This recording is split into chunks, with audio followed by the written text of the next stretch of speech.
ஹரஹர சங்கர ஜெய ஜெய சங்கர பெரியவா திருப்பாதம் சரணம்.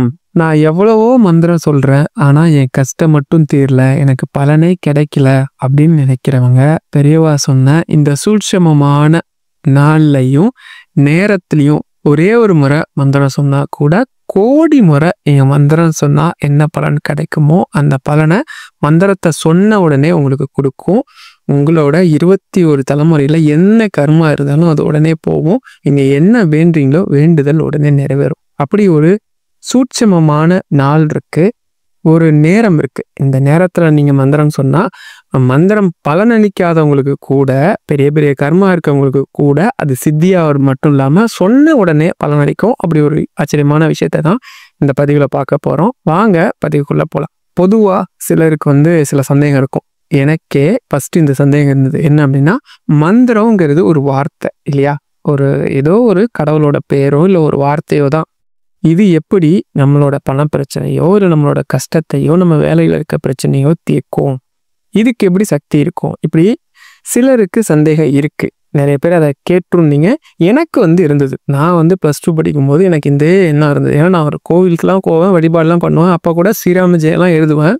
ஆனால் எல்லாரும் சொல்கிறாங்க நடக்குதுங்கிறதுக்காக எழுதணும் தவிர, அந்த மந்திரம் சொன்னால் எப்படி பலன் அளிக்குது அப்படிங்கிற மாதிரி எனக்கு நம்பிக்கை கிடையாது. அதனால் மந்திரங்கிறது ஏதோ ஒன்று அப்படின்ற மாதிரி நினச்சிட்டு இருப்பேன்.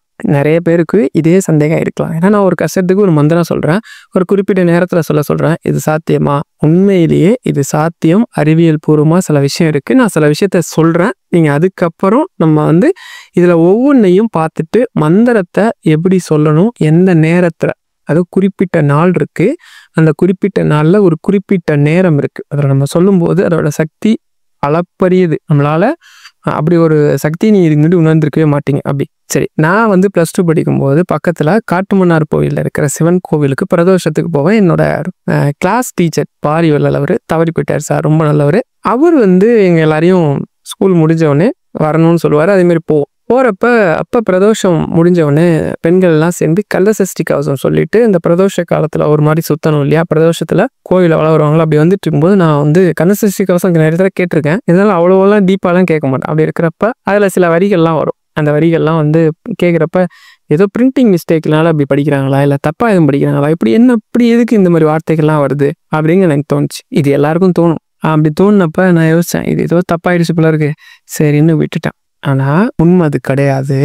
மந்திரத்துக்கும் நம்மளோட வாழ்வியலுக்கும் பெரிய கனெக்ஷன் இருக்கு. கஜேந்திரன் ஒரு யானை, நீங்கள் கஜேந்திர மோட்சத்தில் வர யானை கிடையாது. அசோகர் காலத்தில் அவரோட போர்க்களத்துக்கு பயன்படுத்துவாங்க இல்லையா, போர்ப்படையில் யானையை பயன்படுத்துவாங்கல்ல, அந்த மாதிரி ஒரு யானை.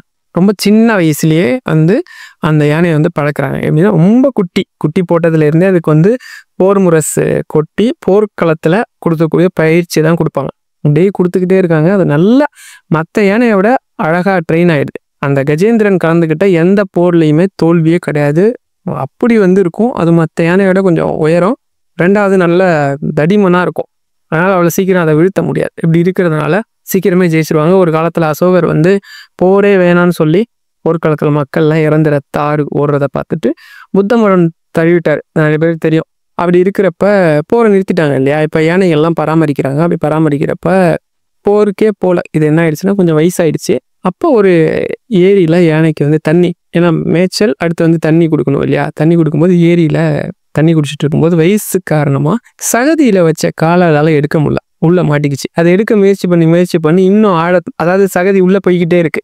இது கத்துறதை பார்த்துட்டு வீரர்கள் ஓடி இந்த மாதிரி சகதியில் மாட்டிக்கிச்சு, இதை எப்படியாவது எடுத்துடணும் அப்படின்னு சொல்லி முயற்சி பண்ணுறாங்க. இப்படி முயற்சி பண்ணும்போது அதை எடுக்க முடியல. உடனே அடுத்து அரசன்ட்ட ஒரே ஒரு யானையாக இருக்கும், ஏகப்பட்ட யானை இருக்கும் இல்லையா. யானைப்படையெல்லாம் வர வச்சு கட்டிக்கிட்டு இழுத்து பார்க்குறாங்க, ஒன்றும் முடியல. மக்களை எதோ முயற்சி பண்ணுறாங்க, ஒன்றும் முடியல. அப்போ அங்கே புத்தர் அந்த வழியாக நடந்து வந்துட்டு இருந்தாராம். அப்படி வந்துட்டு இருக்கும்போது மக்கள் ஒரே கூட்டமாக ஜெயிச்சின்னு இருக்கிறத பார்த்துட்டு என்ன விஷயம் அப்படின்னு கேட்டாங்க. உங்களில் இந்த மாதிரி ஒரு யானை மாட்டிக்கிச்சு, நாங்கள் எவ்வளவோ முயற்சி பண்ணுறோம், எங்களால் எடுக்க முடியல அப்படின்னதும், சரி இது இந்த யானை எதுக்கு நீங்கள் பயன்படுத்துனீங்க? இது போருக்கு பயன்படுத்துகிற யானை, போர் படையில் இருந்த யானை, தலைமை யானை. அப்படியா, சரி அப்போ ஒரு 4 போர் முரசை கொண்டு வர சொல்லுங்க அப்படின்னதும், எதுக்கு அப்படின்னது, கொண்டு வர சொல்லுங்க. இந்த போர் முரசை யானையோட முன்பக்கம் பின்பக்கம் இடது வலது நிறுத்தி வச்சுக்கிட்டு தட்டுங்கன்னு சொன்னாராம். மக்கள் எல்லாம் சிரிச்சாங்களாம். என்னங்க சொல்றீங்க, யானையை நாங்க வெளியில எடுக்க முயற்சி பண்ணிட்டு இருக்கிறோம், நீங்க போர் முரசை போய் தட்ட சொல்றீங்க, இதெல்லாம் என்ன இது பைத்தியகாரத்தனமா இல்லையா அப்படின்னு. சரி எனக்காக ஒரு தடவை தட்டி தான் பாருங்களேன் அப்படின்னதும் எல்லாரும் கொஞ்சம் தூரமா தள்ளி நின்று போர்மலசா ஒரு 2 நிமிஷம் அப்படி தட்டுவோம்ல, சவுண்டு வர மாதிரி பயங்கரமா இசைச்சாங்களாம். ஒளி எழும்பின உடனே எங்க இருந்து தான் வேகம் வந்ததோ தெரியல, அந்த யானைக்கு அவ்வளோ ஒரு சக்தி. யானை உடனே அந்த குழியிலேருந்து சரசரன்னு ஏறி மேலே வந்துச்சான். அத்தனை பேரும் ஆச்சரியமா அப்படி வரைஞ்சு போயிருந்தா, எப்படி என்னாச்சு, எப்படி யானை வந்தது அப்படி. அப்ப நிதானமா அந்த புத்தர் சொன்னாராம், அந்த யானையோட மனசு எப்பவுமே போர்க்களத்துல தான் உற்சாகமா இருக்கு. அதனாலதான் அது போற நினைக்கும் போது ரொம்ப உற்சாகமாயிடுது. உற்சாகமான சூழ்நிலையில அது அதோட கஷ்டத்தை பத்தி எப்பவுமே சிந்திக்கிறது இல்லை. அதனால ஈஸியா ஏறி வந்துருச்சு. இது கேட்கும்போது ஏதோ ஒரு சின்ன கதை மாதிரி இருக்கலாம். இந்த மனசு தான் நம்ம மனசு. அதோட அந்த யானை மாதிரி தான் நம்மளோட ஆன்மா. அதுக்குள்ள 1000 சக்தி இருக்கு. இந்த மனசையும் இந்த ஆன்மாவையும் இணைச்சு இறைவன் கிட்ட கொண்டு போய் சேர்க்கறது தான் மந்திரத்தோட வேலை. இது சாத்தியமா சாருங்க? சார் எங்கேயோ ஒரு கதை சொன்னீங்க, அந்த கதையை எங்கேயோ கனெக்ட் பண்றீங்களே, இது தப்பா இருக்கிற மாதிரி இருக்குது. முதல்ல கந்த சஷ்டி கவசம் சொன்னால ஒரு வரின்னு, அது என்ன வரின்னா ரீ ரீ ரீ ரீ ரீ ரீ ரீ டகு டகு டிகி டிகி டங்கு டிங்குன்னு வார்த்தைகள்லாம் வரும். நீங்க இதை கேட்டிருப்பீங்க. இந்த வார்த்தை ஏன் வந்ததுன்னு எனக்கு அப்ப புரியல. அதுக்கப்புறம் இறைவனோட அருளாலையும் நிறைய பெரியோர்கள், நம்மளோட சித்தர்கள், பெரியவா மாதிரி மகான்கள் நிறைய பேரோட அந்த விஷயத்தெல்லாம் படிக்கும் போதும் தெரிஞ்சுக்கும் போது தான் அதுக்கான அர்த்தம் எனக்கு புரிஞ்சுது. என்ன அப்படின்னா, இந்த வார்த்தைகள் எல்லாம் பயன்படுத்தும் போது சிறந்த மூச்சு பயிற்சி. நீங்க இந்த வார்த்தையை சொன்னீங்க அப்படின்னா நீங்க வேணா இந்த வீடியோ அப்படியே பாஸ் பண்ணிட்டு நான் சொன்ன மாதிரி ரீ ரீ ரீ ரீ ரீ ரீ ரீ அப்படின்னு சொன்னீங்க அப்படின்னா உங்க மூச்சை தம் கட்டி தான் சொல்ல முடியும். இது என்ன அப்படின்னா, நம்ம உடம்பு செல்களால் ஆனது. இந்த செல்களுக்கு ஒருவில அதிர்வலையை உண்டு பண்ணா அதோட சக்தியை உணர முடியும். அதால எல்லா வல்லமையும் தனக்குள்ள இருக்கிறத வெளிக்கொண்டு வர முடியும். புரியுதியா? சிலருக்கு இதுல ஒரு சந்தேகம் இருக்கலாம். இப்போ ஒண்ணு சொல்றேன். நாம 10 அடி தூரத்துக்கு முன்னாடி வெறும் கால் நடந்து வந்துட்டு இருக்கோம், வயல் வரப்புலன்னு வச்சுக்கோங்க. ஒரு 10 அடி தூரத்துக்கு முன்னாடியே வலையிலேருந்து வெளியில இருக்கிற நண்டு அதை உணர்ந்து வலைக்குள்ள போயிடும், எலி உள்ள போயிடும். எந்த ஒரு உயிரினமும் மனிதனை தவிர ஊர்வனையா இருக்கும் பட்சத்துல அது தன்னோட பொந்துக்குள்ள போயிடும். அதே 10 அடி தூரத்துல வேற ஒரு மனுஷன் உட்காந்துருக்கிறாருன்னு வச்சுக்கோ. நம்மளை பார்க்காம பின்பக்கமா திரும்பி உட்காந்துருக்காருன்னா அவரால் நம்ம நடந்து வர காலடி சத்தத்தை உணர முடியாது. அதனால காலடி சத்தமே வரல, அந்த இடத்துல அதிவே ஏற்படலைன்னு அர்த்தம் கிடையாது. அதை உணரக்கூடிய அளவுக்கு நம்மளோட உடல் அமைப்பு இல்லைன்னு அர்த்தம். நண்டுக்கு அதனோட உடல் அமைப்பை இறைவன் கொடுத்துருக்கிற, எலிக்கு கொடுத்துருக்கிற, அந்த மாதிரி அந்த பகுதியில் இருக்கக்கூடிய அந்த பூமியோட தொடர்புடைய, அதாவது பூமி மேலேயே படர்ந்த மாதிரி இருக்கிற உயிரினம் இருக்கு இல்லையா, அதுக்கு இயற்கையிலேயே இருக்கு. இந்த மாதிரி நம்ம உடம்புல இருக்கிற செல்களுக்கு ஒருவித வைப்ரேஷனையும் ஒருவித ஆற்றலையும் உணரக்கூடிய சக்தி மந்திரத்தால ஏற்படும். இன்னும் ஈஸியா சொல்லணும்னா, இந்த மந்திர அதிர்வலை ஏற்படும் போது புத்துயிர், புதுசா பிறக்கக்கூடிய செல்கள் அதிகமாகவும் இறப்பு ரேஷியோ, இறந்து போற விகிதம் குறைஞ்சு போகுது. இதனால நம்ம இளமையோட இருக்க முடியும். இதை அறிவியல் பூர்வமா நிரூபிச்சிருக்கிறாங்க. அதான் நம்ம மகான்கள், சித்தர்கள்லாம் கண்டுபிடிச்சு மந்திர ஜபத்தை அதிகப்படுத்தினாங்க. மந்திர ஜபம்னா ஒன்றும் கிடையாது, ஒரு மந்திரத்தை தொடர்ச்சியா சொல்லி அதோட சக்தியை நம்ம உடம்புக்குள்ள ஏத்திக்கிறது. இது ஏத்தும் போது என்ன ஆகும் அப்படின்னா, இறந்து போற செல்களோட ரேஷியோ 0ன்னு ஆயிடும். இறந்து போற செல்களே உடம்புல இருக்காது, புது செல்கள் மட்டும் புத்துயிரோடு அப்படியே இருக்கும். இறந்தே போகாதுன்னா சித்தர்கள் என்ன பண்ணாங்க, இறப்புன்ற நிலையே இல்லாம இருந்தாங்க. இதை ஏற்படுத்தக்கூடிய ஆற்றல் 2 விஷயத்துக்கு இருக்கு. ஒண்ணு உடுக்கை, சிவபெருமான் கையில வச்சிருக்கிறாரு பாத்தீங்களா, அந்த உடுக்கையோட ஓசை இருக்குல்ல, அதுக்கு செல்கள் இறந்து போறதை நிறுத்தி புது செல்களை அப்படியே புத்துயிரோட வச்சிருக்க முடியும். கையில வச்சிருக்க அந்த உடுக்கைக்கு பேரு தாம்பரோன்னு சொல்லுவாங்க, தம்புரான்னு சொல்லுவாங்க. ரெண்டும் ஒண்ணுதான். அதுக்கப்புறம் சங்குக்கு இருக்கு. நம்ம சங்கு ஊதி வழிபாடு பண்றோம் இல்லையா, நம்ம நார்மலா வச்சிருக்கிற உடுக்கைக்கு சிவபெருமான் கையில வச்சிருக்கிற உடுக்கை மாதிரி சக்தி இல்லைன்னா கூட அதுல ஒரு 20% சக்தி இருக்கு. அதனால உடுக்கை ஒளி நம்ம கேட்டோம் அப்படின்னா நம்ம செல்கள் புத்துயிர் பெறுதுங்கிறத அறிவியல் பூர்வமா நிரூபிச்சிருக்காங்க. 2வது சங்கு இருக்கு இல்லைங்களா, இந்த சங்கு வச்சு ஊதுறோம் பாத்தீங்களா, இந்த சங்குக்குமே ஒரு ஆற்றல் இருக்கு. என்ன அப்படின்னா, அந்த சங்கு ஒலிக்கும் இந்த அதிர்வலை ஏற்படுத்த முடியும். ஆனா இந்த சங்கை பொதுவா நீங்க வாயில வச்சு ஊதுறீங்கன்னு வச்சுக்கோங்களேன், நார்மலா சங்கை வாயில வச்சு ஃபூன்னு ஊதுனீங்கன்னா சங்குலேருந்து ஓசை வராது. சங்கை என்ன பண்ணணும் அப்படின்னா, முதல்ல மூச்சை நல்லா இழுத்துக்கணும், நிதானமா ஒரு குறிப்பிட்ட அளவுல ரிலீஸ் பண்ணா மட்டும்தான் ஓசை எழும். அப்படி இல்லைன்னா ஓசை, அதாவது அந்த சங்கு சத்தமே வராது. இதுக்கு என்ன அர்த்தம் அப்படின்னா, மூச்சை நல்லா உள்ள இழுத்து நிதானமா வெளியிடணும். இந்த மூச்சை உள்ள இழுத்து நிறுத்தி வெளியிடுறது மூச்சு பயிற்சி. இந்த மூச்சு பயிற்சி பண்றதாலேயே நம்ம உடம்புல செல்களோட டெத் ரேஷியோ கண்ட்ரோல் ஆயிடும். இதை கண்டுபிடிச்சுதான் ஒரு மந்திர வார்த்தையும் ஒரு விதமா அமைக்கப்பட்டிருக்கு. காயத்ரி மந்திரம் 5 இடத்துல நிறுத்தம் கொடுக்கணும். கந்த சஷ்டி கவசத்துல இந்த மாதிரி வார்த்தைகள்லாம் நிறைய இருக்கு. நீங்க எந்த தமிழ் மந்திரமும் சமஸ்கிருத மந்திரமும் இந்த அலைவரிசையில தான் கொண்டு வரப்பட்டிருக்கு. இப்ப இயல்பிலேயே என்ன ஆகும்னா, மூச்சை இப்ப இத்தனை அங்குலம் தான் உள்ள இழுக்கணும், இவ்வளோ செகண்ட்ஸ் உள்ள நிறுத்தணும், திரும்ப இத்தனை அங்கலம் திரும்ப வெளியில விட்டுறணும்னு ஒரு கணக்கு இருக்கு. இப்படி நாம செய்யறதால நாம நம்மளோட மூச்சை ஒரே அலைவரிசையில சித்தர்களும் மகான்களும் கடவுளும் சொல்லியிருக்கிற மாதிரி அலைவரிசையில கொண்டு வந்துரும்போது எந்தவித கடுமையான நோய், இந்த நவீன காலத்துல மருந்தே கண்டுபிடிக்க முடியாம எத்தனையோ நோய் இருக்கு இல்லையா, அந்த நோயெல்லாம் எட்டி கூட நம்ம பக்கம் பார்க்காதுன்றத ரொம்ப சிம்பிளா சொல்லியிருக்கிறாங்க. இந்த மந்திரத்துக்குன்னு தனி சக்தி இருக்கு, கடவுள் அடையக்கூடிய வழிகள் நிறைய இருக்கு. நான் அதை பத்தி இல்லைன்னு சொல்லல. அறிவியல் ரீதியா அது எப்படி ஒர்க் பண்ணுது அப்படிங்கிறதுல கோடி விஷயத்துல நான் ஒரே ஒரு % விஷயத்த சொல்லியிருக்கிறேன், அவ்வளவுதான். இப்ப மீதி இருக்கிறத நீங்களே கற்பனை பண்ணீங்க. அப்ப எவ்வளவு விஷயத்த அது பண்ணும் அப்படிங்கறத. சரி, நம்மள நிறைய பேர் மந்திரம் சொல்றோம். ஆனா எல்லாருக்குமே நம்ம ஒரு கோரிக்கைக்காக மந்திரம் சொல்லுவோம். இப்போ உதாரணத்துக்கு நம்ம கந்த சஷ்டி கவசம் சொல்றோம்னு வச்சுக்கோங்களேன், இல்ல கனகதாரா சோஸ்திரம் சொல்றோம், விநாயகர் படிக்கிறோம், இந்த மாதிரி எல்லாம் பண்றோம். ஆனா அது பலன் தரல அப்படின்னு நிறைய பேருக்கு தராம இருக்கும்ல. ஏன்னா அது நம்மளோட கர்ம பலனுக்கு ஏற்ப அதுக்கு இத்தனை முறை சொல்லணும்னு ஒரு எண்ணிக்கை இருக்கும். இப்ப கர்ம பலன்னா எனக்கு உங்க கர்ம பலன் என்னன்னு தெரியாது. உண்மையிலே ஏன் கர்ம பலன் என்னன்னு கூட எனக்கு தெரியாது. ஏன்னா நான் அந்த அளவுக்கு எல்லாம் பெரிய ஆள்லாம் கிடையாது. ஏதோ ஒரு 10 விஷயம் நல்ல விஷயத்த, நல்லவங்க சொன்ன விஷயத்த நானா உணர்ந்து சில விஷயம் சரின்னு இருக்கிற விஷயத்த உங்கள்கிட்ட பகிர்ந்துக்கிறேன், அவ்வளவுதான். உங்களை மாதிரி நானும் ஒரு சாதாரண மனுஷன், சாதாரணமான விஷயங்களை எனக்கு தெரிஞ்சதை சொல்றேன் இல்லையா. எனக்கு இப்போ உங்களோட கர்ம பலனையோ இல்ல உங்களோட அந்த இதையோ புரிஞ்சிக்க தெரியாது. ஆனா பெரியவா மாதிரி மகான்கள் இருக்காங்கல்ல, அவங்க முன்னாடி நீங்க போன உடனே உங்களோட கர்ம பலன் என்னன்னு தெரிஞ்சிடும், உங்களோட ஆன்மாவோட சக்தி என்னன்னு தெரிஞ்சிடும், உங்க ஆன்மாவுக்கு என்ன தேவைன்னு தெரிஞ்சிடும். அப்ப அவங்க என்ன பண்ணுவாங்கன்னா ஒரு மந்திரத்தையோ இல்ல ஒரு வழிபாட்டையோ சொல்லி இத்தனை நாள் சொல்லு, இல்ல இந்த நேரத்துல சொல்லு, இப்படி சொல்லு அப்படின்னு சொல்லி ஒரு முறையை சொல்லிடுவாங்க. நம்மளும் அதை பண்ணுவோம், நடந்துரும். இப்ப பெரியவா சித்தி ஆயிட்டாங்க, நம்ம கூட சூட்சமமா பேசுவாங்க. எப்பவுமே பெரியவாட்ட ஒரு பெரிய பிளஸ் என்னன்னா, நீங்க பெரியவாட்ட எதை கேட்டாலும் இப்பவும் பெரியவா உங்களுக்கு வழிகாட்டுவாங்க. இப்பவும் இந்த நொடியும் உங்களுக்கு வழிகாட்டுவாங்க. இது எந்த மாற்று பெருத்துனே உங்களுக்கு வேண்டாம். பெரியவாவுக்கு கருணை மட்டும் தான் தெரியும், கருணையை தாண்டி வேற எதுவுமே தெரியாது. நீங்க எவ்வளவு பெரிய மோசமான நபரா இருந்தா கூட, இல்ல ஒண்ணுமே தெரியாதவங்களா இருந்தா கூட, இல்ல எதையுமே பண்ணாதவங்களா இருந்தா கூட பெரியவாட்ட போய் இப்ப நம்ம பெரியவா இப்ப இங்க இருக்கிறாங்க அப்படின்னு நினைச்சுக்கிட்டு இந்த செகண்ட் சொன்னா கூட உங்களுக்கு நடக்கும். சில உதாரணங்களை சொல்றேன். பெரியவாவுக்கு கொஞ்சம் வயதான சமயம். அப்ப எங்கன்னா பெரியவா குளிக்கிறதுக்காக, பெரியவா நார்மலா வெந்நீர்ல குளிக்க மாட்டாங்க, குளிர்ந்த நீர்ல தான் குளிப்பாங்க. கொஞ்சம் வயசாயிடுச்சு அப்படிங்கறதால அந்த தேகம் ஏத்துக்காதுங்கிறதுக்காக பக்தர்கள்லாம் ரொம்ப தொந்தரவு பண்ணி நீங்க வெந்நீர்ல குளிக்கணும்னு சொன்னதால சரின்ட்டா. அப்ப நார்மலா மண் அடுப்பு இருக்கும் இல்லையா, மண்ணில் அடுப்பு வச்சிருப்போம்ல வீட்டுல, நம்ம அந்த காலத்துல வச்சிருப்போம். அந்த மாதிரி அடுப்புல தான் பெரியவாவுக்கு வெந்நீர் போடுறது வழக்கம். அப்படி ஒரு நாள் அந்த பக்தர் விறகு எடுத்துட்டு போய் பத்த வைக்க போற நேரம் பெரியவா அவரை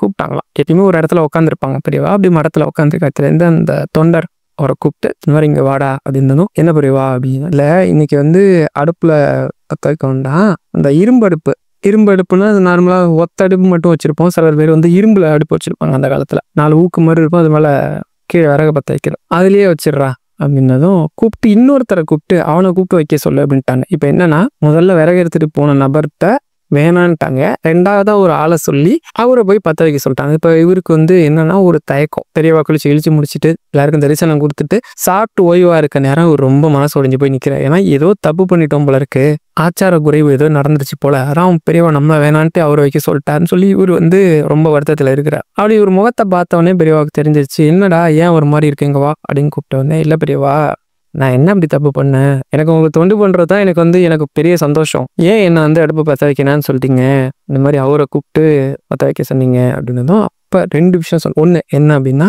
புதுசா ஒரு பூனை மடத்துக்கு அடிக்கடி சாப்பிட்டுட்டு போற பூனை, மடத்துல இருக்கிற பூனை கிடையாது, அது குட்டி போட்டிருக்கு. அது மழை காலங்கிறதுனால மழையில அந்த குளிருக்கு எதமா அந்த குட்டிங்களை கூட்டிட்டு போய் அந்த அடுப்போட பின்பக்கம், இப்ப அடுப்பு மேடை இருக்கும், அதுல படுத்துட்டு இருக்காது ஒரு நாவல், அந்த அடுப்பு சூட்ல இவர் போனார்னா என்ன பண்ணுவாரு, அதை எழுப்பி விட்டுருவார் இல்லையா. பாவம் அந்த குட்டிங்களாம், பூனையும் பாவம் கொஞ்ச நேரம் வெயில் வர வரைக்கும் தூங்குறதுக்காக தாண்டா அந்த அடுப்பை பத்த வைக்க வேணான்னு சொன்னேன். அதாவது உனக்கு உடம்பு ஏற்கனவே இந்த சூடு தேகம் அப்படின்னு சொல்ல முடியுங்களா, ரொம்ப சூடக்கூடிய உடம்பு. நார்மலா அடுப்புலன்னா உள்ள விறக வச்சோடனே தீ மேல மட்டும்தான் வரும். இந்த அடுப்புல வச்சோம்னா நாலாபுறமும் வரும், ரொம்ப சூட்டால நீ ரொம்ப கஷ்டப்படுவேன்னு தான் உன்னை வேணான்ட்டு அவனை வைக்க சொன்னேன் அப்படின்றத ஒரு தேம்பி எழுதாரான். நம்மள பாருங்க, யாராவது ஒருத்தவங்க பூனை படுத்திருக்குன்னு சொல்லி கருணை காட்டுவோமா, விளையாட பத்தி விட்டுட்டு அடுப்பை பத்த வைப்போம் இல்லையா. அப்படி வாயில்லா ஜீவனுக்கு கூட அதோட சௌகரியம் கெட்டு போயிடக்கூடாது, ஒரு நல்லது நடக்கட்டும்னு நினைக்கக்கூடியவங்க பெரியவா. ஒரு அம்மா மடத்துல கூலி வேலை செஞ்சுட்டு, கூலி வேலைன்னா என்ன தெரிஞ்ச ஏதோ குடுக்குற வேலையை செஞ்சு சாப்பாடு போடுவாங்க மடத்துல. சும்மாவே யார் மூலமும் சாப்பாடு உண்டு, ஏதோ வேலை செய்கிறவங்களுக்கு 3 வேளை சாப்பாடு கிடைச்சிடும். ஏதோ சொற்பமான காசு கொடுப்பாங்க. அது இருந்தாலும் அந்த அம்மாவுக்கு திருப்தி தான். ஏன்னா 3 வேளை சாப்பாடு கிடைக்குது. சாப்பிட்டுட்டு சும்மா இருக்க வேணாம், ஏதோ வேலை செய்கிறோம், அது காசு கொடுத்துறாங்கன்னு சொல்லிட்டு அந்த அம்மாவுக்கு ஒரு பொண்ணு கல்யாணம் பண்ணி கொடுத்துருந்தாங்க. இப்போ அந்த பொண்ணு நிறமாத கர்ப்பிணி, எப்போ வேணால் பிரசவம் நடக்கலான்ற சூழ்நிலைக்கு அலைகாப்பு போட்டு வீட்டுக்கு கூப்பிட்டு வந்துட்டாங்க. இப்போ பொண்ணை விட்டுட்டு வேலைக்கு வரத்துக்கு தயக்கம். கொண்டு மடத்தில் ஒரு ஓரமாக ஒரு கார்னரில் அந்த பொண்ணு அப்படி உட்கார வச்சிருக்கு. மடத்தில் அப்படி தானே இருக்கும், ஒரு ஓரமாக உட்கார வச்சுக்கோங்க. நிழலில் உட்காந்துருக்காங்க அந்த பொண்ணு. பெரியவா அந்த மாதிரி தன்னோட ஸ்நானம்லாம் முடிச்சுட்டு பக்தர்களுக்கு தரிசனம் கொடுக்கறதுக்காக அப்படி வெளியில் உட்காடுறாங்க. ஒரு இடத்துல தான் உட்காருவாங்க. அப்படி உட்காந்தோடனே இப்படி நிமிந்து பார்த்தா அந்த கார்னரில் பொண்ணு உட்காந்துருக்கே தெரியுது. யாரா அந்த பொண்ணு? அந்த பொண்ணு இங்கே அழைச்சிட்டு வா அப்படின்னு பார்த்தா எழுந்துக்கும் போது நிறமாத கர்ப்பிணி. இப்படி கூப்பிட்டு பெரியவா கூப்பிட்றாங்கன்னு. அந்த பொண்ணுக்கு பெரியவா யாருன்னே தெரியாது. இன்னும் சொல்ல போனால் அந்த கூலி வேலை செய்கிற அம்மாவுக்கு கூட பெரியவா யாருன்னு தெரியாது. உள்ள ஒரு சாமியார் இருக்காரு, இது ஒரு சாமியார் மடம்னு தான் தெரியும். அந்த பொண்ணை கூப்பிட்டு நிறைய முன்னாடி உட்கார வைன்னு சொல்லிட்டு கொஞ்சம் தூரத்தில் உட்கார வைக்கிறாங்க. உட்கார வச்சு அந்த பொண்ணு நடுங்கிட்டே இருக்கு. ஐயோ என்ன சொல்ல போறாங்கன்னு தெரியலையே பயத்தில். அவன் சொல்லி இல்லை அந்த உட்கார வேணான்னு பெரியவா சொல்றாங்க. இங்கே நிழலா இருக்கு, இங்கே உட்காந்துக்கம்மா, காத்தோட்டம் வருது சொல்லியிருக்காங்க. அப்பதான் கொஞ்சம் நிம்மதி. அப்பாடா நல்ல வேலைக்கு நம்ம எதுவும் சொல்லலை அப்படின்ட்டு. கரெக்டா பெரியவாவோட தரிசனத்துக்கு பண்ருட்டிலேருந்து நினைக்கிறேன் ஒருத்தர் கூட நிறைய பழம் விதவிதமா எடுத்துட்டு வந்திருக்க. அந்த பெரியவாட்ட தரிசனம் முடிச்சுட்டு ஆசீர்வாதம் வாங்கிட்டு பெரியவாட்ட சொல்ல, இந்த மாதிரி ஒரு தோட்டம் ஒன்று வாங்கியிருந்தேன், அதுல நிறைய பழம்லாம் போட்டிருந்தேன், முதல்ல விளைஞ்சது, அதான் உங்களுக்கு கொடுத்துட்டு போகணுன்ட்டு ஆசையாக கொண்டு வந்தனதும் பெரியவாவுக்கு சந்தோஷம். ஏன்னா அவர் அங்கேருந்து தூரத்துலேருந்து வந்திருக்க. சரி ஒரு பழத்தை எடுறா அப்படின்னதும் ஒரு கொய்யா கனியை எடுத்து கொடுக்குறாங்க. ஒரு தட்டில் வச்சு பெரியவாட்ட தள்ளோன்னு எடுத்து, சரி அவர் முன்னாடியே பக்கத்தில் இருந்த தொண்டாட்ட சொல்லி இதை நறுக்கிட்டு வாடா அப்படின்னதும் அவர் நறுக்கிட்டு கொடுப்பார். அவர் முன்னாடியே ஒரு 2 கீத்தை எடுத்து வாயில போட்டு சாப்பிட்டோன்னே அவருக்கு பரம சந்தோஷம். பேர்பட்ட பாக்கியம் பகவானுக்கே கொடுத்துருக்காரு. ரொம்ப சந்தோஷம் பெரியவா, ரொம்ப சந்தோஷம்டா அப்படின்னு சொல்லிட்டு அந்த கூடையவே தான் பக்கம் இப்படி தள்ளின உடனே அதுலேருந்து ஒரு 4 பழத்தை எடுத்து ஒரு தட்டில் வச்சு குழந்தைக்கெல்லாம் கொடு அப்படின்னு சொல்லி வீட்டுக்கு கொடுத்துருவார். அவர் கொண்டு வந்த படம் தான். நான் ஆசீர்வாதம் பெரியவா கைப்பட்டவனே அவர் பெரும் பாக்கியம் எடுத்துக்கிட்டாரு. இந்த ஒண்ணு பண்ண அப்படின்னு சொல்லி இந்த கூடை இருக்குல்ல அதை கொண்டுட்டு போய் இந்த எழுத்தாப்புல ஒரு பொண்ணு உட்காந்துருக்கால அவள்கிட்ட வச்சிரு. சரி பெரியவா உத்தரவும் கொண்டே வச்சுட்டார். அடுத்து இன்னொருத்தர் வருவார். அடுத்து இன்னொருத்தங்க தேவரவங்க ஒரு அம்மா பட்சணும் இந்த பலகாரம்லாம் பண்ணி ரொம்ப மடியானா ஆச்சாரமா பண்ணி கொண்டு வராது, மடியா பண்ணி கொண்டு வந்திருப்பாங்க. கொண்டு வந்தோடனே பெரியவாட்ட வைப்பாங்க. வச்சோடனே என்னது இது அப்படின்னாலும் அவன் சொல்லுவாங்க இதெல்லாம் பண்ணிட்டு வந்திருக்கிறான் அப்படின்னு. ரொம்ப சந்தோஷம் அப்படின்னு சொன்னோடனே ஒரு தொண்டரை கூப்பிட்டு ஒரு சின்ன பாத்திரத்துல ஒரு பலகாரத்தை எடுறா அப்படின்னு அவங்க எடுத்து வைப்பாங்க. வச்சோடனே அதை கூப்பிட்டு அவங்க முன்னாடியே ஒரு சின்ன துண்டு எடுத்து வாயில கொட்டோன்னு அவங்களுக்கு ரொம்ப சந்தோஷம். ஏன்னா ரொம்ப கஷ்டப்பட்டு செஞ்சுட்டு வந்திருப்பாங்க. பெரியவா சாப்பிடலாம் வருத்தமாயிடும்ல, வாயில போட்டது அவங்களுக்கு அப்படி ஒரு சந்தோஷம். ரொம்ப நல்லா இருக்கு, ஆனா நான் நிறைய சாப்பிடக்கூடாது, ஆச்சாரமா இருக்கணும். நீ கொடுத்துட்ட சாப்பிட்டேன், நான் ஆச்சாரமா இருக்கணும், நீ கொண்டு வந்துட்டாங்கிறதுக்காக சாப்பிட்டுருக்கேன், சந்தோஷம் தானே அப்படின்னு சொல்லி கேட்குற மாதிரி கேட்டுட்டு ஒன்று செய்ய, இந்த தூக்கு எடுத்துட்டு போய் இந்த ஏத்தாப்புல ஒரு பொண்ணு உட்காந்துருக்கால அவள்கிட்ட கொடுத்துரு. அதே மாதிரி போறாங்க. அந்த பொண்ணு இப்ப கொண்டு போய் வச்சுறாங்க. அடுத்த கடைசியா ஒரு தொண்டர் வருவாரு. பெரியவா ஆசீர்வாதத்துல உத்தியோகத்துல நல்லபடியா இருக்கிறேன், நீங்க சொன்ன மாதிரி யாருக்காவது தானம் பண்ணணும் முடிஞ்ச அளவுக்குன்னு சொன்னீங்க, ஏதாவது சம்பளத்துல கொஞ்சம் பணம் சேர்த்து வச்சிருக்கிறேன், ஏதோ சொல்லுவார் 200 நினைக்கிறேன் வச்சிருக்கிறேன், இது யாருக்காவது உதவி பண்ணணும்னு நினைக்கிறேன், ரொம்ப சந்தோஷம்டா. இந்த கவர் எடுத்துட்டு போய் ஏத்தாவில் ஒரு பொண்ணு உட்காந்துருக்கல அவள்கிட்ட கூடு.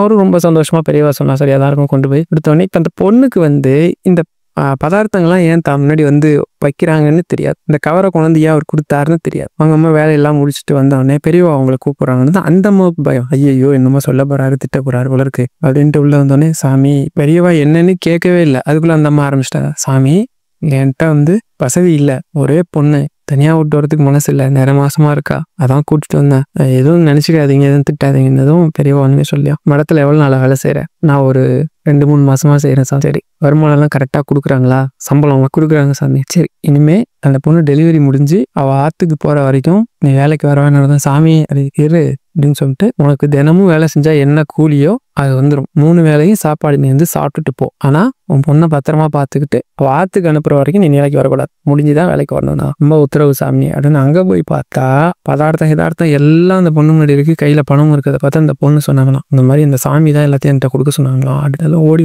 சாமி இதெல்லாம் அப்படின்னதும் உன் பொண்ணு வாயும் இருமா இருக்கா, அவளுக்கு ஏக்கமா இருக்காதா, சாப்பிடட்டும், எல்லாத்தையும் எடுத்துக்க, கையில பிரசவத்துக்கு பணம் இருக்கு அதையும் வாங்கிக்க, கொஞ்சம் நல்லபடியா பாருங்க. அந்த அம்மாவுக்கு உள்ள இருக்கிறது பெரியவான்னு தெரியாது, ஒரு சாமியார் இருக்காரு, அவருக்கு மடம் இருக்கு, சாப்பாடு போடுறாங்க, நம்ம வேலை செஞ்சு கொடுக்குறோம், காசு கொடுக்குறாங்க, இவ்வளவுதான் தெரியும். அந்த பொண்ணுக்கு பெரியவான்னு ஒருத்தங்க இருக்காங்கன்னே தெரியாது. இப்படி இருக்கக்கூடிய பல பேருக்கு கருணை காட்டக்கூடிய தெய்வம். என்ன குறைனாலும் நீங்க பெரியவாட்ட கேளுங்க, பெரியவாட்ட சொல்லுங்க. நீங்க மந்திரம் சொல்றீங்க நடக்கல, நம்மள மாதிரியே ஒருத்தர் பெரியவாட்ட சொல்லுவாரு. அவங்க அப்பா பேரெல்லாம் விசாரிச்ச உடனே ரொம்ப ஆச்சாரமான குடும்பமாச்சு, ரொம்ப பயபக்தியான குடும்பத்துல உள்ளவனாச்சே நீனு. என்ன விஷயமாடா என்ன பார்க்க வந்திருக்கிற அப்படின்னதும், அப்ப அவரு சொல்லுவாரு, இல்ல பெரியவா, நான் ஒரு மந்திரம் சொல்லிட்டு இருக்கேன். சரி, இந்த மந்திரம் வந்து எனக்கு சித்தி ஆக மாட்டுது. அதுக்கு நான் என்ன செய்யணும்? இப்ப இந்த கேள்விக்கு எப்படி பதில் சொல்ல முடியும்? நான் என்ன செய்யணும்னு பெரியவா கேட்டாங்க. பகவான் வச்சு ஏதாவது ஒரு வழி சொல்லுவாங்கன்னு தான் அவர் வந்திருக்காரு. அதுக்கு நான் என்னடா செய்ய முடியும்னதும் இவருக்கு என்ன சொல்றதுன்னு தெரியல. மூஞ்சி ஒரு மாதிரி ஆயிடுது. அப்படியே ஒரு மாதிரி பாக்குறேன். ஏண்டா நீ மந்திரம் சொல்ற, உனக்கு மந்திரத்துல பலன் தெரியலன்னா, இல்ல மந்திரம் உனக்கு சித்தி ஆகலன்னா நான் என்னடா செய்ய முடியும் அப்படின்னு மறுபடியும் கேட்டது. அப்படியே ஒரு மாதிரி கண்ணெல்லாம் கலங்குது அவருக்கு. சரி, அவரோட சூழ்நிலையை புரிஞ்சுக்கிட்டு பெரியவா வந்து அடுத்த கேள்வி கேட்டாங்களா, மந்திரம் சொல்றப்ப என்ன வச்சு சொல்ற? எந்திரம் வச்சு சொல்றியா? போட்டோ வச்சு சொல்றியா? ஆமாம் பெரியவா. அந்த எந்திரம், போட்டோ, அந்த மாதிரி பூஜையில இருக்கக்கூடிய பொருட்கள் எல்லாம் சொல்லி இதெல்லாம் அம்பாள் இருக்கிறதா நினைச்சிட்டு சொல்றியா இல்ல எப்படின்னதும், இல்ல பெரியவா, ஒவ்வொரு பொருளையும் அம்பாள் இருக்கான்னு நினைச்சிட்டு தான் சொல்றேன். அப்படின்னா உனக்கு இதெல்லாம் தெரிஞ்ச உனக்கு இந்த ஒரு சின்ன விஷயம் தெரியலையடா அப்படின்னு. என்ன பெரியவா, எல்லாத்துலயும் அம்பாள் இருக்கா, நீ சரி எல்லாத்தையும் பார்த்துட்டு இருக்கானா, அந்த அம்பாள்கிட்டயே நீ கேட்டிருக்கலாமே. நான் ஒரு மந்திரம் சொல்றேன், உன் மந்திரம், அந்த மந்திரம் வந்து பலிக்கணும், எனக்கு பலன் தரணும், சித்தி ஆகணும்னா அதுக்கு என்ன வழியோ அதை காட்டுன்னு கேட்டிருந்தா அவளே சொல்லியிருப்பாளே அப்படின்னு சொல்லிட்டு, இனிமே எதுனாலும் ஏன்ட்ட வர வேண்டாம். நீ எந்த மந்திரம் சொல்றியோ, எந்த அம்பாள் இருக்கிறதா நினைச்சு சொல்றியோ அந்த அம்பாள்கிட்டே கேளு, அவளே வழிகாட்டுவான்னு சொல்லி ஆசிரியர் அனுப்புனாங்க. இது வந்து கேட்கும்போது வந்து வேடிக்கையா இருக்கலாம். இது 100% உண்மை. நம்ம எந்த தெய்வத்தை வழிபடுறோமோ அந்த தெய்வத்துக்கிட்டே நம்ம கேட்டா பலன் தெரியும். அப்படி முடியாதவங்க பெரியவா கிட்ட அந்த மந்திரத்தை வந்து நீங்க வந்து கந்தசஷ்டி கவசம் படிக்க போறேன், இந்த பலனுக்காக படிக்க போறேன், இதை எப்படி படிச்சா என்னைக்கு படிச்சா நமக்கு பலன் தரும் அப்படின்னு சொல்லு. இதுல வந்து ஒரு சூட்சமமான வழியை பெரியவா சொல்லியிருக்காங்க. ரொம்ப ரொம்ப எளிமையானதான். நிறைய பேருக்கு தெரிஞ்சிருக்குமான்னு எனக்கு தெரியல. ஒரு மந்திரத்தை அதிக நாள், அதிக நேரம், அதிக முறை சொன்னாதான் சித்தியாகும்னா கூட இந்த சூட்சமமான நாட்கள்லயும் நேரங்கள்லயும் சொன்னோம்னா சித்தியாயிடும். இப்போ உங்களுக்கு வந்து ஏதோ ஒரு கஷ்டம் இருக்கு. இப்போ அதான தம்னையில, அந்த தம்னையில தானே வச்சிருக்கிறேன் 1 கோடி முறை சொன்ன பலன் தரும், பெரியவா சொன்னா சூட்சமமான நேரம் அப்படின்னு போட்டிருக்கு. இதுக்கு என்ன அர்த்தம்னா, பெரியவாட்ட ஒரு சாஸ்திரிகள் வந்திருப்பாங்க, மந்திரங்கள் பத்தி சொல்லக்கூடியவங்க. அவங்க சொல்லும்போது சில நாட்கள், சில குறிப்புகள்லாம் சொல்லி, இந்த நாட்கள்ல சொல்லும்போது அதோட சக்தி வந்து அதிகமா இருக்கும்னு சொல்றாங்களே, அது என்னன்னு சொல்லி கேட்கும்போது அது உண்மைதான், அதுல என்ன உனக்கு சந்தேகம்னு சொல்லி விளக்கங்கள்லாம் கொடுத்துருப்பாங்க. அதை வந்து அப்படியே சொன்னோம்னா ஒரு இதா இருக்கும். அதனால நான் என்னன்னா ஒரு முழு விளக்கமா உள்ளதை அப்படி நான் உங்களுக்கு கொடுக்குறேன். என்னன்னா, பொதுவா ஒரு மந்திரத்தை ஒரு குறிப்பிட்ட நாள்ல குறிப்பிட்ட நேரத்துல சொன்னோம்னா பல மடங்கு பலன் கிடைக்கும். அதுக்கு முதல் விஷயம் இதை தெரிஞ்சுக்கோங்க. ஒரு மந்திரத்தை வாய் விட்டு சொல்லாம மனசுக்குள்ள சொல்றதுக்கு பேர் தான் ஜபம். அப்படி சொன்னா ஒரு முறை மனசுக்குள்ள நம்ம சொல்றோம்னு வச்சுக்கோங்க, 10 தடவை வாய் விட்டு சொன்னா என்ன பலன் கிடைக்குமோ அதை ஒரு தடவை மனசுக்குள்ள சொன்னாலே கிடைக்கும். இது மாதிரி ஒரு பழமையான கோவில்ல போய் 1000 முறை வாய் விட்டு சொன்னா என்ன பலன் கிடைக்குமோ அத ஒரு முறை சொன்னா கிடைக்கும். நல்லா புரிஞ்சுக்குங்க. பழமையான கோவில், அது சிவன் கோவிலோ, பெருமாள் கோவிலோ, அம்பாள் கோவிலோ போறீங்க, மனசுக்குள்ள ஒரே ஒரு முறை ஒரு மந்திரத்தை சொல்றீங்க. உதாரணமா நான் சொல்லி காட்டுறேன். இப்ப வந்து ஓம் சரவண பவன் சொல்றீங்கன்னு வச்சுக்கோங்களேன். இத ஒரு தடவை மனசுக்குள்ள நீங்க சொல்லிட்டீங்க அப்படின்னா 1000 முறை வாய் விட்டு ஜபம் பண்ண பலனை உங்களுக்கு தரும். அது போல கடலோரத்துல இருக்கக்கூடிய ஒரு பழமையான கோவில் இருக்குன்னு வச்சுக்கோங்க, இல்ல கடலோரத்துல இருக்கக்கூடிய ஒரு கோவில்ல நீங்க சொல்றீங்கன்னா கோடி முறை சொன்ன பலனை தரும். இதே ஒரு மலை மேல இருக்கிற ஒரு கோவிலுக்குன்னு நீங்க போறீங்க, அந்த கோவில்ல ஒரே ஒரு முறை மனசுக்குள்ள ஒரு மந்திரத்தை சொன்னீங்கன்னா 2 கோடி முறை வாய் விட்டு சொன்னா என்ன பலன் கிடைக்குமோ அது கிடைக்கும். இதுக்கு அடுத்த சிறப்பான விஷயம் என்ன அப்படின்னா, ஒரு வருட பிறப்பு, அதாவது சித்திரை 1 வருது இல்லையா, அதுலயோ இல்ல மாச பிறப்பு, அதாவது வைகாசி 1, ஆனி, ஆடி, ஆவணி, இதெல்லாம் முதல் நாள் வருது இல்ல, அந்த நாள்ல நீங்க சொன்னீங்க அப்படின்னா மேல சொன்ன மாதிரி 100 மடங்கு அதிகமான பலன் தரும். ஒரு தடவை மனசுக்குள்ள ஜெபம் பண்றீங்கன்னா மேல சொன்ன மாதிரி 100 மடங்கு அது அதிகமான பலன் தரும். அதே அமாவாசை, பௌர்ணமி, இந்த திதி வருது பார்த்தீங்களா, இந்த நாள்ல நீங்க அந்த ஒரு முறை மனசுக்குள்ள சொன்னா 1000 மடங்கு, மேல சொன்னதுல 1000 மடங்கு அதிகமான பலனை தரும். இதுக்கு அடுத்து சூரிய கிரகணம், சந்திர கிரகணம் வர நாள்ல நம்ம ஒரு மந்திரத்தை சொல்றோம்னு வச்சுக்கோங்க, மனசுக்குள்ள ஜெபம் பண்றோம்னா 10,000 மடங்கு பலனை தரும். இதனாலதான் நான் உங்களுக்கு ஒரு வீடியோல தொடர்ந்து சொல்லிட்டு இருப்பேன். என்னன்னா, பௌர்ணமி நாள்ல மொட்டை மாடியில போய் உக்காந்துக்குங்க, உங்க முன்னாடி ஒரு விளக்கை ஏற்றி வச்சுக்கிங்க. அந்த விளக்குக்கு சில பவர் இருக்கு, அதையும் சொல்லியிருப்பேன், திரும்ப திரும்ப சொல்ல வேண்டாம். வச்சுட்டு ஏதோ ஒரு மந்திரத்தை ஒரு முறையோ 2 முறையோ இல்லை உங்களுக்கு எத்தனை முறை சொல்ல முடியுமோ சொல்லுங்க. நில ஒளி உங்க மேல படுற மாதிரி இருங்க. முடிஞ்ச வரைக்கும் அன்னைக்கு ஃபேமிலியா எல்லாரும் ஒன்னா உட்காந்து சந்தோஷமான விஷயங்கள் ஏதாவது பேசுங்க. கொஞ்சமா பாலோ இல்ல தயிரோ கலந்த சாதத்தை எடுத்துக்கங்க, போதும். பல பிரச்சனைகள் அடுத்த பௌர்ணமி வரத்துக்குள்ள உங்களை விட்டு ஓடும்னு சொல்லிடு. இன்னொன்னு, நாளைக்கு என்ன வருது அப்படின்னா 7ஆம் தேதி 9/2025 ஞாயிற்றுக்கிழமை நாளைக்கு பௌர்ணமி வருது. இந்த பௌர்ணமி கூடயே சந்திர கிரகணம் வருது. இப்ப பாத்துக்குங்க, அதிசூட்சமமான ஒரு நாள் நாளைக்கு வர்றது. என்னன்னா பௌர்ணமியில நாளைக்கு இரவு 9:15 அதிகாலை மறுநாள் 2:25 வரைக்கும் சந்திர கிரகணம் இருக்கு. நாளைக்கு ஃபுல்லே பௌர்ணமி இருக்கு, அதை விட்டுருங்க. இப்ப சந்திர கிரகணத்தை எடுத்துக்கங்க. இப்போ 9:15னா சந்திர கிரகணம் ஸ்டார்ட் ஆன ஒரு 10 நிமிஷம் கழிச்சு 9:25க்கு நீங்க ஒரு மந்திரத்தை சொல்ல ஆரம்பிக்கிறீங்க அப்படின்னா கூட 2:25க்கு அது முடியுது. நீங்க ஒரு 2:15க்கு மந்திரத்தை முடிச்சிருங்க. இப்படி அதுக்குள்ள டைம் சொல்றேன் நான். நீங்க இந்த நேரத்துக்குள்ள ஏதாவது ஒரு மந்திரத்தை இனி நாளைக்கு சொல்லி கடவுள்கிட்ட இது வேணும்னு கேட்குறீங்கன்னா 100% அது கிடைக்கும். இந்த சூட்சமமான நேரத்துல நீங்க ஏதோ ஒரு மந்திரத்தை சொல்றீங்கன்னா 10,000 மடங்கு உங்களுக்கு அது பலன் தரும். ஒரு மந்திரத்தை ஒரு தடவை சொன்னீங்கன்னா கூட கோடி முறை சொன்ன பலன் உடனே கிடைக்கும். அது மட்டும் இல்லை, நாளைக்கு பெரியவாட்ட மனசார பிரார்த்தனை பண்ணிட்டு உங்க கோரிக்கை என்னவோ நிறைவேறத்துக்கு உங்க பூஜை ரூம்ல உட்காந்துக்குங்க. உங்க முன்னாடி ஒரு தீபம், கண்டிப்பா தீபம் ஏத்திங்க. சந்திரகிரகண நேரத்துல வெளியில போக வேணாம், குழந்தைங்க கர்ப்பிணி பெண்கள்லாம் சொல்லுவாங்க. அதனால வீட்டில இருந்தே பண்ணலாம், வெளியில போகணும்னு அவசியம் கிடையாது. வீட்டுக்குள்ளேயே பூஜை அறையில உட்காந்து ஒரு விளக்கேற்றிக்கோங்க. ஏதோ ஒரு நறுமணமுடைய ஒரு வத்தி, ஏன்னா உங்களுக்கு அந்த நறுமணமான அந்த ஒரு சூழ்நிலை அப்படிங்கிறதுக்காக ஒரு வத்தியோ இல்லை சாம்பிராணியோ எது உங்களுக்கு சந்தோஷமா இருக்குமோ இல்லை உங்களுக்கு கன்வீனியன்ட்டா இருக்குமோ அதை வச்சுக்கோங்க. வச்சுட்டு உட்காந்துக்கிட்டு ஒரு 9:15க்கு தொடங்குறதால ஒரு 9:25 2:25க்கு முடியறதால ஒரு 2:15 வரைக்கும். இது இவ்வளோ நேரம் சொல்ல முடிஞ்சா ரொம்ப பெரிய விஷயம். சொல்ல முடியாட்டி அட்லீஸ்ட் உங்களுக்கு ஒரு 108 முறையோ 21 முறையோ 11 முறையோ என்ன சொல்ல முடியுமோ. உங்களுக்கு நாளைக்கு அந்த சஷ்டி கவசம் தேவைக்கு என்னத்துக்கு படிக்கிறீங்களோ, இல்லை விநாயகர் கோவில் எதுக்கு படிக்கிறீங்களோ, இல்லை உங்களுக்கு கனகதாரா சுஸ்திரமோ, இல்லை பெருமாளோட பாசுரங்கள், பணம் தரும் பாசுரங்கள்னு சொல்லியிருக்கிறேன் இல்லையா, திருமங்கை ஆழ்வார் சொன்னது ரொம்ப அருமையான பாசுரம். நீங்கள் வேணால் சொல்லி பாருங்க, உடனே ரிசல்ட் வர. இதெல்லாம் சொல்லும்போது நீங்கள் எப்படி சொன்னாலும், தெரிஞ்சு சொன்னாலும் தெரியாமல் சொன்னாலும் இதோட பலன் 100 கோடி முறை. ஒரு மந்திரத்தை சொன்னால் என்ன கிடைக்குமோ அதை விட அதிகமாக கிடைக்கும். பெரியவாட்ட பிரார்த்தனை பண்ணிக்கிட்டீங்கன்னா அதுக்கான பலன் அன்னைக்கே நாளைக்கே உங்களுக்கு தெரியும். நிச்சயமா சொல்றேன், இந்த முறை உங்களுக்கு தோல்வியே தராது. இதையும் நீங்க பெரியவா மேல நம்பிக்கை வச்சு சொல்லும் போது கட்டாயம் தோல்விங்கிறது கிடையாது. இதுல இன்னொரு சிறப்பான விஷயம் என்னன்னா, இந்த விநாயகர் அகவல்னு ஒரு விஷயம் இருக்குது பாருங்க. அது சந்திரகிரகணம் அன்னைக்கு விநாயகர் அகவல் படிக்கிறதெல்லாம் பெரிய விஷயம். நீங்க விநாயகர் அகவல் சொல்றீங்க, எதுவுமே தெரியலன்னா ராமநாமம் சொன்னா போதும், எல்லா மந்திரமும் சொன்ன பலன் தரும். இல்லை விநாயகர் அகவல் இருக்கு இல்லையா, விநாயகர் அகவல் அவ்வளோ விஷயம் இருக்கு. சந்திரனால கிடைக்கக்கூடிய அத்தனை சக்திகளையும் விநாயகர் அகவல் இந்த சந்திர கிரகணத்திலேயோ பௌர்ணமியிலையோ சொல்லும்போது சூப்பராக உங்களுக்கு சேரும். கடவுளுக்கே பிரச்சனைங்கும் போது விநாயகர்கிட்ட போனதான் சரியாகும்னு ஒரு கான்செப்ட் இருக்கு. நிறைய பேருக்கு தெரியுமான்னு தெரியல.